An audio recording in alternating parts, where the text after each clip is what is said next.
Les mecs, le jour où Manity a voulu gérer Alvina, fallait être là pour en parler. Parce que normalement, quand t'as un crush, tu lui offres des fleurs, t'as vu? Sauf que lui, ce gros Hagar, il transforme littéralement la vie d'Angelo en occupation militaire. L'épisode commence à peine et Manity est tellement amoureux qu'il suit Angelo partout. Mais vraiment partout. Le bouc débarque chez lui, rentre chez lui, se fait garder chez lui. À ce stade-là, c'est plus du harcèlement, c'est littéralement un abonnement mensuel. Et le pire, c'est qu'au début, il est même gentil. Et ça fait peur. Le poteau est tellement à l'aise qu'il lâche des disquettes à la daronne d'Angelo. Vous inquiétez pas que s'il pouvait taper un croc dedans, il se gênerait pas. Du coup, Angelo, il en a marre. Et là, attention, le plan du siècle. Il décide de rendre Alvina moche. Voilà, premier réflexe, pas de discussion, pas d'explication, non, refonte du graphique intégral. Alvina arrive avec des verrues, une tête de zombie, on dirait qu'elle a perdu un combat contre une tondeuse à gazon.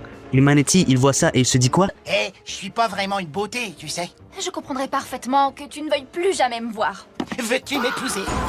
Le plan foire instantanément. Angelo panique mais il abandonne pas. Plan B, faire passer Alvina pour quelqu'un de dégueulasse. Et là c'est ignoble. Elle se cure le nez, se perce des boutons, elle fait des trucs que même les documentaires animaliers refuseraient de montrer. Sauf que Manity il voit ça et nous lâche un... Elle est parfaite. Je savais que ça devait arriver. Nous sommes, comment dire, faits l'un pour l'autre. À ce moment-là, Angelo, il comprend qu'il combat plus un amoureux, mais littéralement un drogué.